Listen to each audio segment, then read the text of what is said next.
शेतकरी मित्रांनो नमस्कार. मी डॉक्टर विवेक सवडे, सोनकुळ ॲग्रो इंडस्ट्रीज मधून शेतकऱ्यांना नेहमीच मार्गदर्शन करत असतो. शेतकरी मित्रांनो, आज आपल्या नाशिक जिल्ह्यामध्ये आणि इतर जे काही आंबा उत्पादक शेतकरी आहेत आपल्या महाराष्ट्रामध्ये, मित्रांनो, या आंब्या पिकावर तुडतुडे म्हणजेच हॉपर्स, त्याला मँगो हॉपर्स आपण असे म्हणतो, या मँगो हॉपरचा प्रादुर्भाव खूप मोठ्या प्रमाणात सध्या दिसून येत आहे. शेतकरी मित्रांनो, या किडीचं नेमकी ओळख कशी आहे, या किडीचं नेमकं प्रादुर्भाव कसा होतो आणि या किडीचं योग्यरित्या व्यवस्थापन कसं करायचं, हे आज आपण या व्हिडिओच्या माध्यमातून बघणार आहोत. शेतकरी मित्रांनो, या किडीचं जर आपण एकंदरीत सारांश बघितला तर 70% या किडीचा प्रादुर्भाव आणि नुकसान आपल्या पिकावर दिसून येतो. मुख्यत्वे करून या किडीचा जर एकूण जीवनक्रम आपण बघितला तर ही जी कीड आहे ही तपकिरी रंगाची पाचरेच्या आकारासारखी, त्याला हॉपर्स आपण असं म्हणतो, ते आंब्यावरच्या मोहरावर सतत आपली उपजीविका करत असतात. मित्रांनो, एक मादा हॉपर्स साधारणतः 200 पर्यंत अंडे देऊ शकते, ते पण आंब्याच्या मोहराच्या जी फांदी असते त्यामधूनच त्याचं जीवनक्रम सुरू होतं. 2 ते 4 दिवसामध्ये त्यातून पिल्ले बाहेर पडतात. त्यानंतर 10 दिवसापर्यंत त्याची पिल्ले आणि प्रौढ अवस्था चालती आणि नंतर मादी अवस्था जी आहे ती 200 अंड्यापर्यंत ही अंडे घालू शकते. शेतकरी मित्रांनो, जेव्हा या किडीचा प्रादुर्भाव होतो तेव्हा हे प्रौढ मादा आणि पिल्ले किंवा प्रौढ आणि पिल्ले आणि प्रौढ हे सर्रास आपल्या जे काही आंब्याची मोहर आहे, मोहराचा जो काही गुच्छ आहे, या गुच्छामध्ये सर्रास त्याची उपजीविका करून त्यामधले रस शोषण करत असतात, जेणेकरून त्यांच्या शरीरावाटे एक चिकट द्रव असा बाहेर पडतो, सुक्रोज कंटेंट, आणि त्यानंतर झाडाच्या पानावर आपल्याला काळ्या म्हणजे चिकट्या सारखे पदार्थ आपल्याला पानावर दिसून येतो आणि त्यामुळे निसर्गतः असलेली कॅप्नोडियम नावाची जी फंगस आहे, जी बुरशी आहे, ती आपल्या झाडाच्या पानावर सर्रास काळ्या प्रमाणात दिसून येतोय. म्हणून आपल्याला चिकट्याचा प्रादुर्भाव, इव्हन झाडाच्या खाली सुद्धा आपल्याला चिकट्यासारखा द्रव पदार्थ खाली पडलेला आपल्याला दिसतो.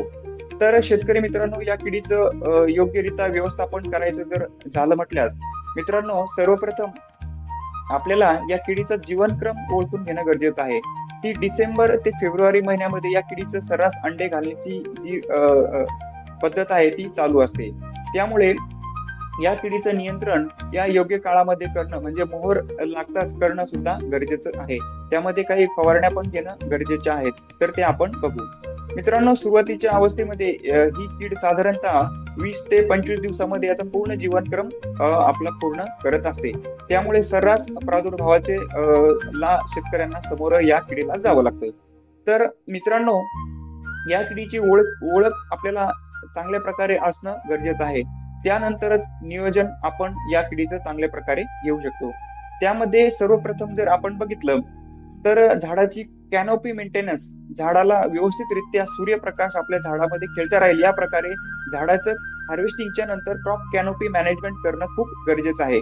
अतिरिक्त फांद्या म्हणजे ज्या काही नवीन फुटवा आहे तो अतिरिक्त फुटवा काढून टाकते आणि झाडाची कॅनोपी व्यवस्थित हाईट मेंटेन ठेवणे या एक सर्वात महत्वाचं एक नियोजनापैकी एक यामध्ये आहे.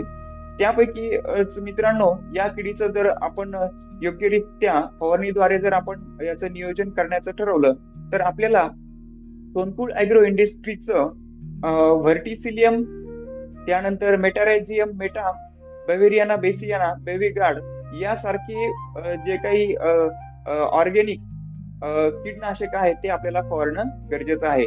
त्यानंतर नीम ऑइल 1.5 ppm 5 ml प्रति लिटर पाणी यासारखे जैविक कीटकनाशक आपल्याला फवारणं गरजेचं आहे. त्यानंतर NK ऑइल, त्यामध्ये नीम आणि करंज यांचं मिश्रित हे ऑइल आहे.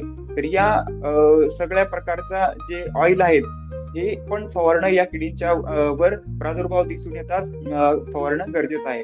तर फवारणी करताना व्यवस्थित झाडाच्या सर्व पानावर किंवा झाडाच्या शेंड्यापर्यंत फवारणी द्रावण पोहोचेल या प्रकारे शेतकऱ्यांनी कृपया काळजी करून त्याची फवारणी करणं गरजेचं आहे. त्यानंतर शेतकरी मित्रांनी जर काही रासायनिक घटकांचा जर वापर करण्याचं ठरवलं तर व्यवस्थितरित्या सुरक्षितरित्या या फवारण्यांचा नीड बेस म्हणजे गरजेनुसारच वापर करणं खूप गरजेचा पडतोय. अशा प्रकारे जर आपण या किडीचं एकंदरीत व्यवस्थापन केलं तर या किडीचा प्रादुर्भाव ज्या काही अपकमिंग दिवसामध्ये आपल्याला दिसून येतोय तो निश्चितच कमी होण्यामागे आपल्याला हातभार ठरू शकेल. धन्यवाद.